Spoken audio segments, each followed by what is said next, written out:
আমার বাড়ি ভেঙেছে, আরো ভাঙুক। বঙ্গবন্ধুর 32-এর বাড়িতে যখন গিয়েছিলাম আমার গাড়ি ভেঙেছিল, আরো ভেঙে যদি দেশে শান্তি স্থাপিত হয়, দেশের কল্যাণ হয়, আমি সবসময় রাজি আছি। বিষয়টা আমার বাড়িতে গত রাতে 11টার পরে হামলা করেছে। কারা করেছে আমরা জানি না, কিন্তু 10-12 জন লোক, এবং তার মধ্যে মনে হয় বেশি বাচ্চা ছিল, ঢিল ছুঁড়েছে, গাড়ি ভেঙেছে। কুঠা বিরোধী আন্দোলন, বৈষম্য বিরোধী আন্দোলনের পরে আমরা এই স্বৈরাচারী মনোভাব আশা করি নাই। আওয়ামী লীগ যদি স্বৈরশাসক হয় তাহলে আজকের অ্যাক্টিভিটিস, কর্মকাণ্ড, তাকে আমরা কি বলে অভিহিত করব? শেখ হাসিনার সঙ্গে আমার দীর্ঘ 26 বছর আমরা নতুন দল করেছি, রাত দিন সংগ্রাম করেছি। আওয়ামী লীগ আমাদেরকে বহু প্রোগ্রাম করতে দেয় নাই। তারপরেও যদি সবাইকে স্বাধীনতার দোসর বানানো হয়, স্বাধীনতার দোসর না আওয়ামী লীগের দোসর বানানো হয়, তাহলে তো আমি মনে করব বৈষম্য বিরোধী আন্দোলনকে ব্যর্থ করার জন্য, ধ্বংস করার জন্য এ কোনো ষড়যন্ত্র কিনা। সেই জন্য আপনাদের মাধ্যমে আমার বাড়ি ভেঙেছে, আরো ভাঙুক। বঙ্গবন্ধুর 32-এর বাড়িতে যখন গিয়েছিলাম আমার গাড়ি ভেঙেছিল, আরো ভেঙে যদি দেশে শান্তি স্থাপিত হয়, দেশের কল্যাণ হয়, আমি সবসময় রাজি আছি। আমি একটা জিনিস বুঝতে পারছি না, আমাদের বেসামরিক প্রশাসক এনায়েত করিমের মৃত্যুর মধ্য দিয়ে আমরা একটা স্মরণ সভা করেছিলাম। হাজার হাজার মুক্তিযোদ্ধা এসেছিল কাদেরিয়া বাহিনীর, তাদের সকলের পরামর্শে কাদেরিয়া বাহিনীকে আমরা সুসংগঠিত করার জন্য একটা প্রয়াস নিয়েছি।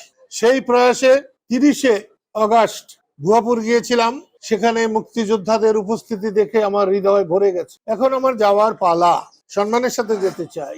সেই মিটিং এর পরে দেখলাম কেউ কেউ স্লোগান দিয়েছে, জয় বাংলা হবে না, জয় বাংলা থাকবে না, দালালরা হুঁশিয়ার। তো দালালদের হুঁশিয়ার বললে আমাদের কিছু যায় আসে না, আমরা জীবনে দালাল ছিলাম না, দালালি করিও নাই, দালালের হুঁশিয়ারিতে আমাদের কিছু যায় আসে। কিন্তু জয় বাংলা চলবে না বা থাকবে না, তাহলে হোক, জয় বাংলা থাকে কি না থাকে দেশের মানুষ সেটাকে বিচার করবেন।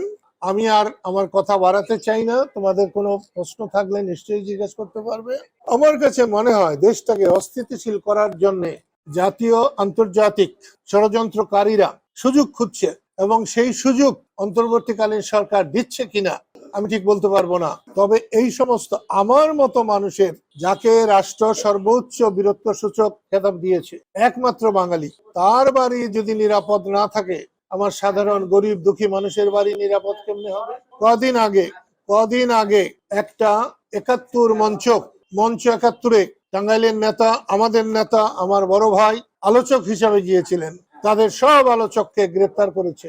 যারা শ্রোতা গিয়েছিলেন তাদেরকে গ্রেপ্তার করেছে, কিন্তু যারা মব সৃষ্টি করেছে, যারা ওখানে বাধা দিয়েছে, তাদেরকে কিচ্ছু বলা হয় নাই। এটা একটা ন্যায় নীতির ব্যত্যয়, আইনের ব্যত্যয়। এখান থেকে আমি এই সরকারকে সরে আসতে বলবো, এবং আমার বাড়ির উপরে হামলার মধ্য দিয়েই এই হামলা, চোরা গুপ্তা হামলা, এটা বন্ধ করা হোক। এইটা সরকারের কাছে আমার নিবেদন, এবং দেশবাসীর কাছে আমার নিবেদন যে আপনারা জাগ্রত হন, রুখে দাঁড়ান। এইরকম অন্যায়কে সহ্য করলে পরবর্তী বংশধরদের জীবন, সম্পদ, সম্মান সবই হুমকির মধ্যে পড়বে। আপনাদের সবাইকে আমার পক্ষ থেকে, আমার দল কৃষক শ্রমিক জনতা লীগের পক্ষ থেকে, এবং যেহেতু মুক্তিযোদ্ধা ছিলাম, মুক্তিযুদ্ধ করে দেশকে স্বাধীন করেছিলাম, বঙ্গবন্ধু বলার সাথে সাথে 24শে জানুয়ারি 72 সমস্ত অস্ত্র তার হাতে তুলে দিয়েছিলাম, তাই মুক্তিযোদ্ধাদের পক্ষ থেকেও আপনাদের সবাইকে ধন্যবাদ, অভিনন্দন।